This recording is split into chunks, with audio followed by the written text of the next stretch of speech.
Pregnant होने के लिए कितनी बार संभोग करना चाहिए? बहुत कॉमन क्वेश्चन पूछा जाता है, एक बार, दो बार, हफ्ते में कितनी बार, दिन में कितनी बार, हमें कंसीव करना है तो कितनी बार सेक्स करना चाहिए? चलिए बात करेंगे, और कब करना चाहिए इसके बारे में मैं बात करूंगी। चैनल पे नए हैं सब्सक्राइब कर दो और ऐसी बहुत सारी वीडियोस के लिए कनेक्टेड रहो।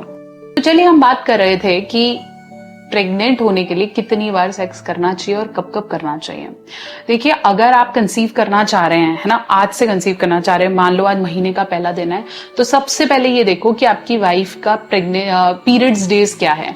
अगर आपकी वाइफ के पीरियड्स डेज मान लो 7 तारीख से 15 तारीख तक होते हैं, बहुत दिन बता दिए, यूजुअली 4-5 दिन की साइकिल होती है, मान लो हम 7 से 15 तारीख तक की भी डेट लगा रहे हैं, तो 15 तारीख आपको पता है कि 15 या 14 तक उसके पीरियड्स खत्म हो जाएंगे, तो उसके एग्जैक्टली 14th डे आपका शायद हाई ओव्यूलेशन डेज होगा। बेसिकली आपको ओव्यूलेशन डे का ध्यान रखना है। अगर आप ओव्यूलेशन डेज के आसपास सेक्स परफॉर्म करते हो तो कंसीव इंस्टेंटली होने के चांसेस हैं।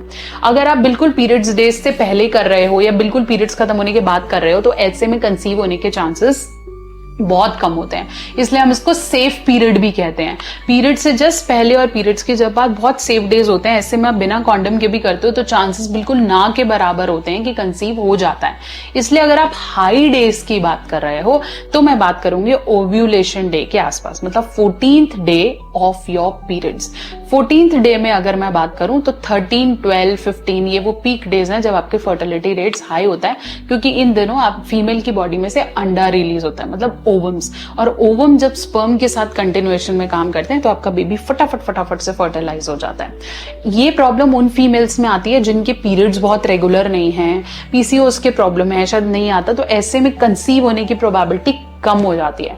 अब इसका इससे कोई रिलेशन नहीं है कि मेरे को कितनी बार करना चाहिए, दिन में कितनी बार करना चाहिए, ऐसा कोई क्राइटेरिया नहीं है। अगर एक बार कंसीव हो गया तो उसके बाद आप 4-5 बार और भी कर रहे हो तो उससे कंसीव नहीं होगा। मोरओवर अगर आपने ओव्यूलेशन डेज के आसपास ही नहीं किया और आप बाकी दिनों में 5-5, 6-6 बार कर रहे हो तो भी कंसीव नहीं होगा। इसके लिए मार्केट में ओव्यूलेशन किट्स भी आती हैं।